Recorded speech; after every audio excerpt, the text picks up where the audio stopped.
सतगुरुदेव की जय हो। सतसाहेब सदगुरुदेव की जय हो।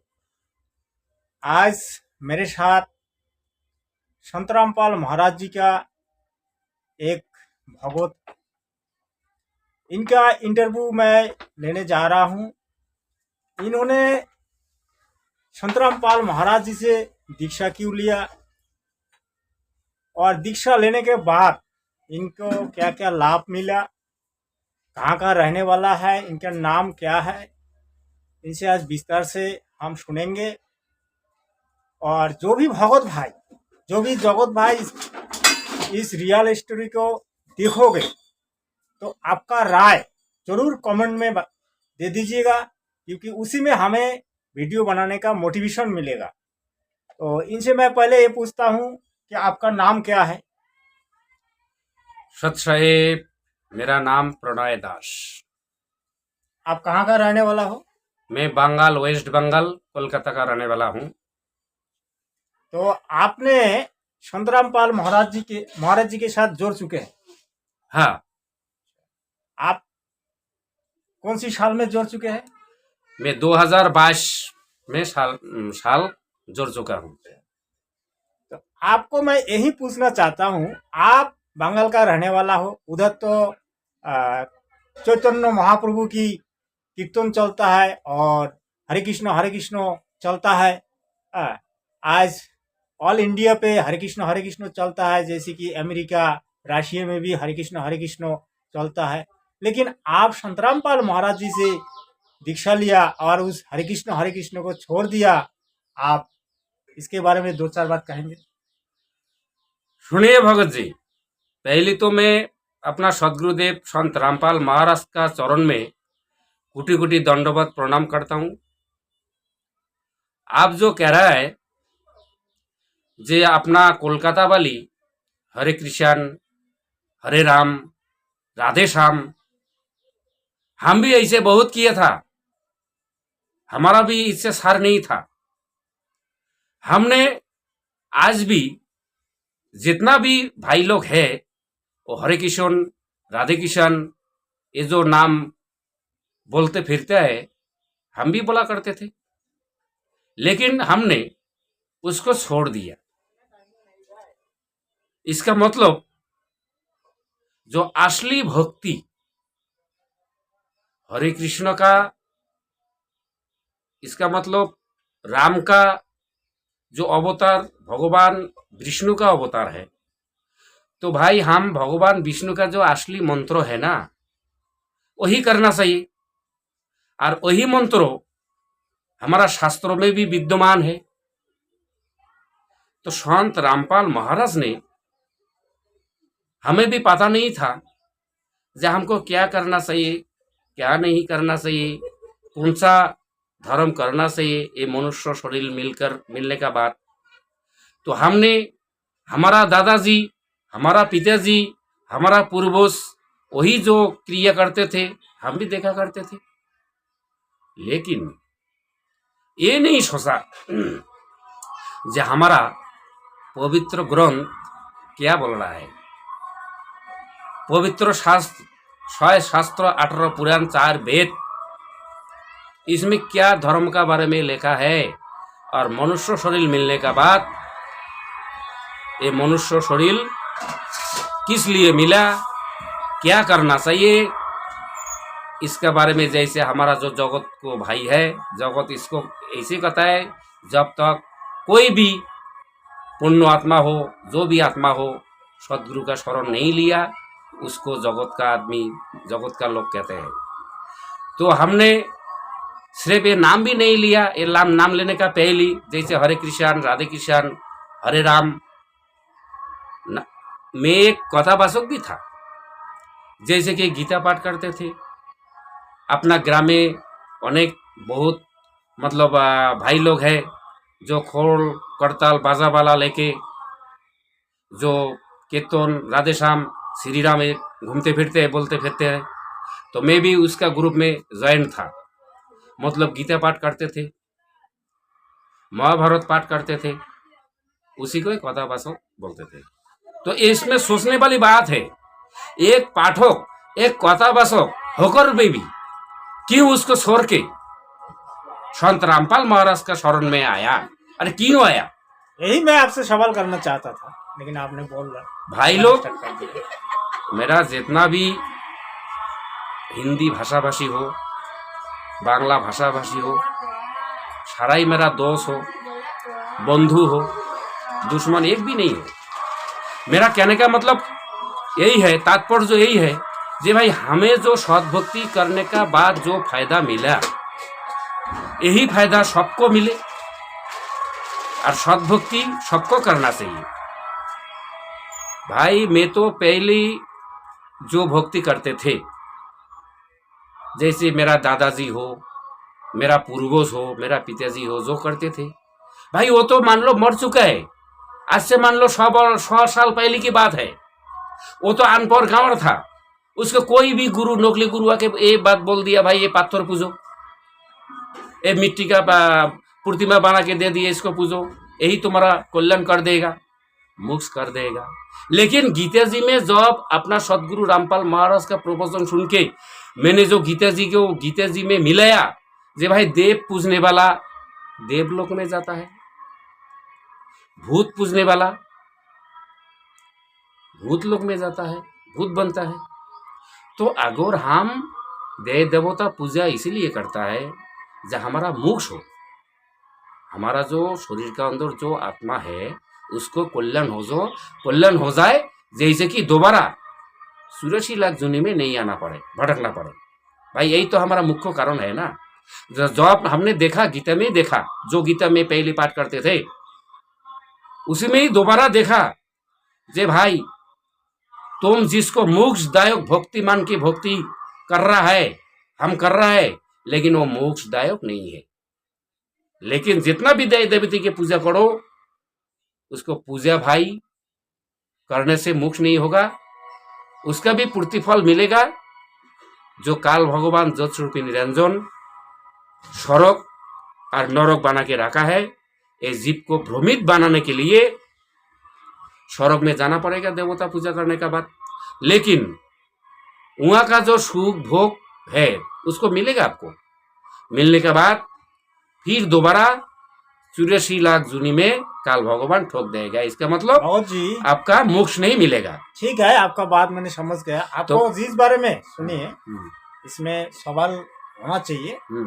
तो आप संत रामपाल महाराज जी से ऐसा क्या देखा जिसके कारण से आपने उनसे नाम दीक्षा लिया, इसके बारे में आप बताओ। मैं यही बताऊं, पहली हर कोई आदमी नशा करते थे, मैं भी नशा करते थे। हाँ।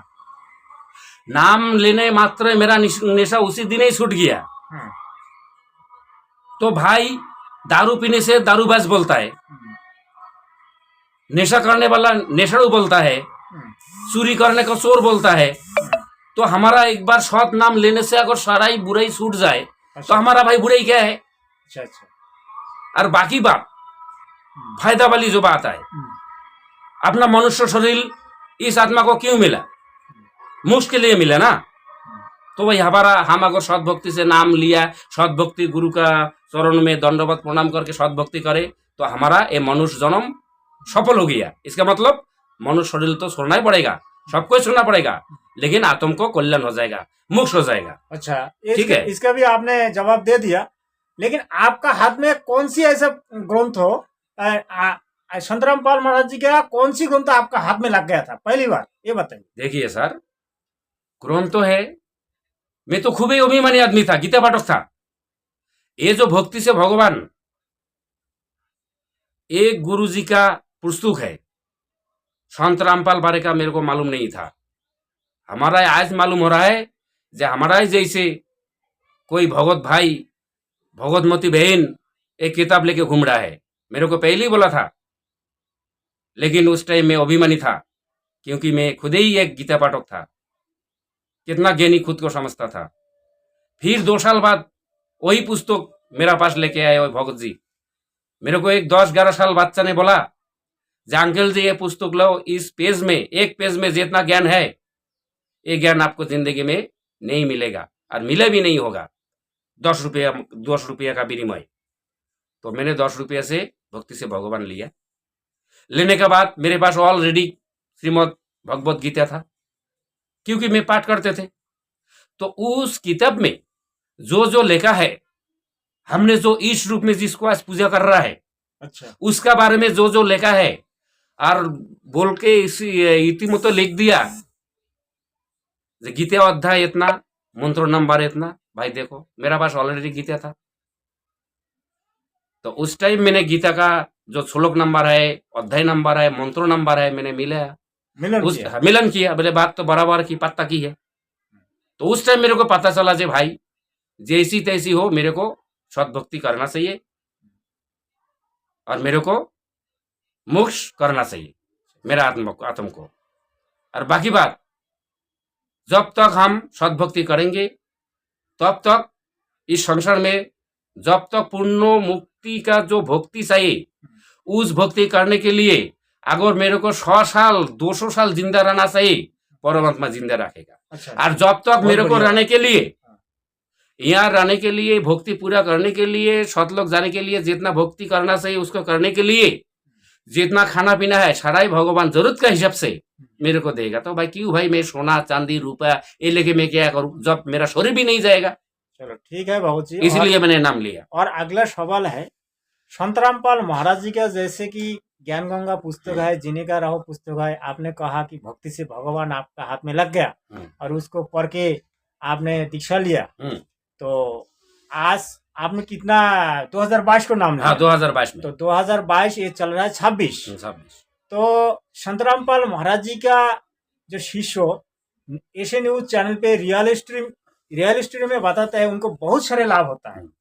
किसी का कैंसर जैसे बीमारी खत्म होता है, बहुत सारे लाभ बताते हैं। और कोई कोई तो ऐसा बताता है कि संत रामपाल महाराज जी जो सदलोक की बात करते हैं तो सदलोक भी ले जाते हैं। तो मैं थोड़ी सी ऐसे एक सवाल करूंगा, आपने जो कबीर जी को भगवान मानते हैं, परमात्मा मानते हैं, उनको आपने कभी देखा है? अपने सपनों में या फिर साक्षात को भी दर्शन हुआ है आपका? सपना में हमारा दर्शन हो गया। वो जो दाढ़ी वाला है, ठीक है, वो सिर में जो मयूर का जो पंख है, सपना में भी दिखाई दिया था। और वही मेरे को बताया जो सदगुरु का बारे में, वही मेरे को सपना में भी बताया। और बाकी बात आपने जो बोला जो बीमारी का बारे में, दूसरी की बात तो छोड़ दो, दूसरी का बात छोड़ दो, किसको क्या हुआ नहीं हुआ, लेकिन मेरा जो बीमारी का बारे में फायदा हुआ कुछ महीने का पहले की बात है।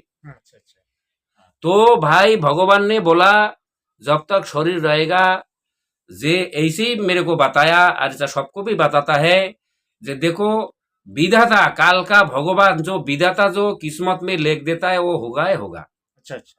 तो आपका किस्मत में फलना दिन इतना तारीख को इतना टाइम में आपको एक्सीडेंट होगा कि मौत होगा। सद्भक्ति करने का बाद उसी दिन जो आपका मौत वाली जो बात लिखा है ना, तो सद्भक्ति सद भगवान का इतना पावर है से आपका मौत नहीं होगा, लेकिन पैरों में जो जैसे सिर में शूल है आपका मौत होगा, लिख दिए उसी दिन, उस दिन होगा ही होगा। अच्छा। तो भगवान सद्भक्ति करने से आपका पैर में थोड़ा सा कांटा लगा के छोड़ देगा, टाल देगा जे भाई मौत नहीं होगा। तो ऐसे ही जगत में रहते हुए जो हम भक्ति कर रहे हैं ना, सारा तरफ काल की लोग हैं। किसी भी कारण अगर भक्ति नष्ट हो जाए, नाम खंडित हो जाए, उसी टाइम काल भगवान अटैक करता है। तो मेरे को भी अटैक किया था, ऐसे कोई बात नहीं है। बोला आपको क्या अटैक किया? भाई मेरा हुआ था शुगर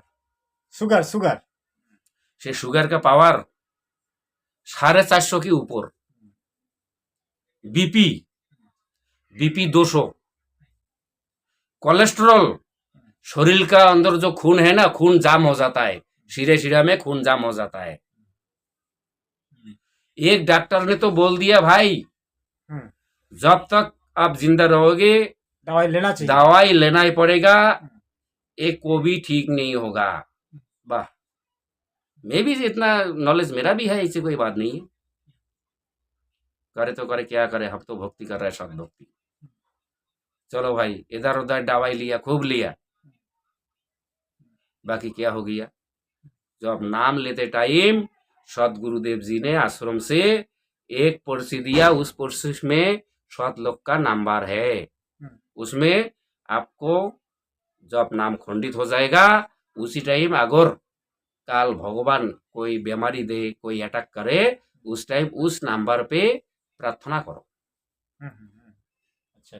जब ने प्रार्थना किया, फोन किया, फोन पे मैंने बताया, हे गुरुदेव, उधर उनका जो कंप्यूटर है ना, मेरा ऐसे ऐसे बीमारी हो गया, क्यों हो गया? उसने बोला भाई तुम्हारा शायद नाम खंडित हो गया, अगर नाम खंडित है तो आप नाम शुद्ध कराओ। तो फिर मैंने शुद्ध कराया, फिर मैंने प्रार्थना किया, बोले भगवत जी मैंने तो नाम जो खंडित हुआ था मेरा, मैं तो भाई शुद्ध करवा लिया, लेकिन फिर भी मेरा जो बीमारी है, जो शुगर है, शुगर को भी किसी का खत्म नहीं होता है, बीपी भी हाई, वो भी भाई डाउट में नहीं होता है। जब दोबारा तीसरा बार मैंने प्रार्थना किया, गुरुजी ने बोला बेटा भक्ति करो, खूब करो। जब भक्ति में मन लगेगा, बीमारी के बारे में सोचो मत, परमेश्वर परमात्मा कबीर देव सब कुछ ठीक हो जाएगा। आज देखो मैं शुगर, मतलब शुगर जो है ना, चीनी भी इतना इतना खाता हूँ, ऐसे कोई बात नहीं, दूध का साथ। सही है, शुगर तो वही है ना, शुगर गुड़ भी, मीठे भी खाता हूँ, सब कुछ खाते हैं, आलू नहीं खाना से, सब खाते हैं आप। लेकिन कहा गया भाई बताओ, अगर जब मेरा फायदा हुआ, मेरा फायदा हुआ ना, मैं जानता हूँ। तो इसमें थोड़ा सा एक सवाल है भगत जी, जैसे कि आपने आपका बीमारी के बारे में बताया, बहुत सारे फायदा हुआ, तो जगत का कोई भी भाई अगर संतराम पाल महाराज जी से दीक्षा लेके सद्भक्ति करेगा तो उनको भी ऐसा फायदा मिल सकता है क्या? देखो सर, मैं ये बोलना चाहता हूँ, अगर पहले तो नाम लेना का पहली हर किसी मनुष्य शरीरधारी प्राणियों को इस ज्ञान को समझना पड़ेगा। अच्छा, जे हम कौन सा भक्ति कर रहा है और हमको क्या करना चाहिए, उसके बाद मर्यादा में रखे अगर भक्ति करे तो गुरुजी बोला जे कैंसर बीमारी के अंदर, अगर कैंसर बड़ा बीमारी है ना, सबसे बड़ा बीमारी है, अगर कैंसर की तो बातें छोड़ो, उसका अगर बाप भी है ना, उसका बाप भी निकट नहीं आएगा, खत्म हो जाएगा। हाँ, ये गारंटी है। गारंटी। भाई जब हम सद्भक्ति करने का बात, तो यहाँ का शरीर का फायदा वाली बात बीमारी के बारे में, भाई आज न तो काल ये तो शरीर तो सबको छोड़ना ही पड़ेगा। यस, ये तो बात सही है, 100%। ये तो चलो हमारा तो भगवान, हम भक्ति कर रहा है, भक्ति करने के लिए जितना भक्ति सतलोक जाने के लिए करना चाहिए, मान लो उस भक्ति पूरा करने के लिए हमको इतना साल जिंदा रखेगा, और जो खाएगा वो भी खुराक जो मतलब आहार होता है वो भी भगवान देगा, पिता पुत्र को देगा।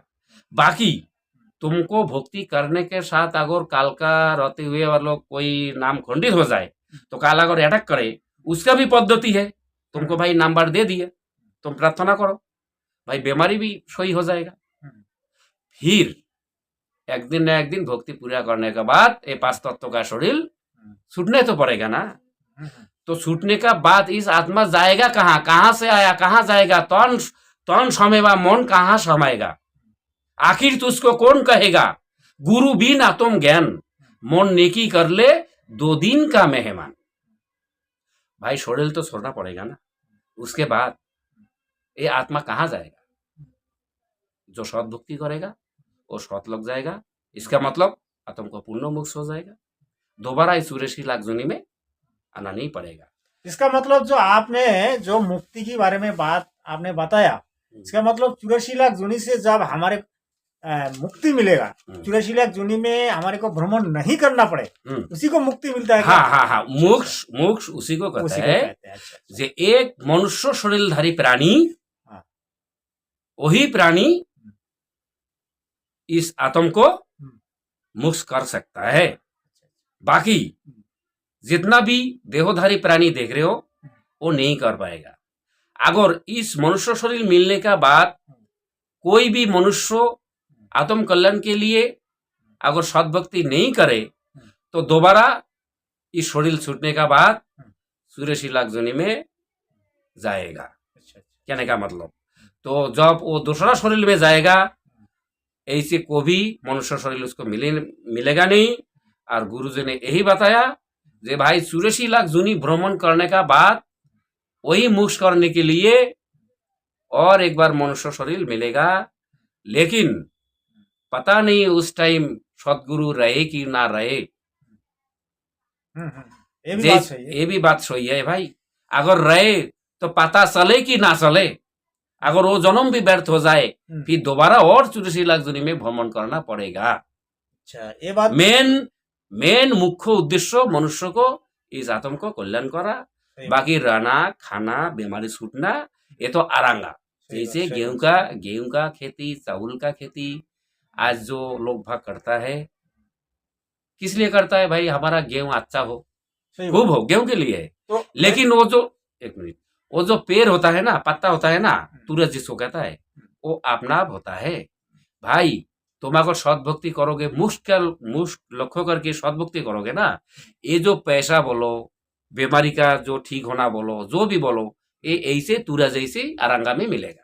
अच्छा अच्छा अच्छा, ये मतलब फ्री में ये सब ठीक मिलेगा। आपका जो ये जो माया जितना चाहिए आपको, माया सब ठीक हो, माया जो पैसा वाली जो बात है, बीमारी का ठीक होने का बारे में बात है भाई, हमारा ये होना चाहिए वो होना चाहिए, तो गुरुजी आपका हिसाब से देगा, परमात्मा हिसाब से भगवान देगा। तो मतलब है क्या है भाई? भगवान को, मेन भगवान को पूजा करने का बावजूद अगर हमारा बीमारी जैसे का तैसे ही रहे तो मतलब क्या रह गया? तो वो भी ठीक कर देगा। बाकी ये शरीर छूटने के बाद ये आत्म कल्याण हो जाएगा, मुक्त हो जाएगा, दोबारा 84 लाख में नहीं आना पड़ेगा, तो हमारा फायदा ही फायदा है, तो हम क्यों ना करें? ये हमारा भाई रियल स्टोरी। ठीक है। और आखिरी सवाल है भगवत जी, आपने आज मेरे चैनल पर आया, इसके लिए आपको बहुत बहुत धन्यवाद देना चाहता हूँ।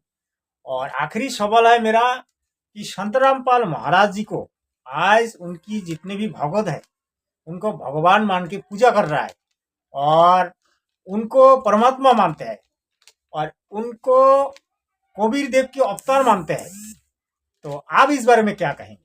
देखो, अपना गुरु महाराज श्री संत रामपाल महाराज, कोई भी वीडियो में आप देखा नहीं सकते जो खुद को भगवान बोला, वो नहीं बोला। तो भगवान कौन कहता है? जो संत रामपाल महाराज का जो फॉलोवर है, यही भगवान मानता है भाई। ये शास्त्रों में लिखा है, परमात्मा ने बोला जे गुरु गोविंद दो खारी काके लागू पाए, बोलिहरू गुरु आपने जो गोविंद दियो मिले। और एक बानी बोला, हरि सुमोरेस तो बाहर है और गुरु सुमोरे तो पार है। इसका तात्पर्य यही है, एक तरफ विशाल बड़ो एक समुद्र है, पानी भरा हुआ मीठा पानी, वो गोविंद है, और एक ट्यूबवेल वो है गुरु। ये अपना गुरु जी का प्रवचन में आता है। तो भाई चाहे कितना बड़ा मीठा पानी का समुद्र है ना क्या, वो तो एक दिन खत्म ही होगा।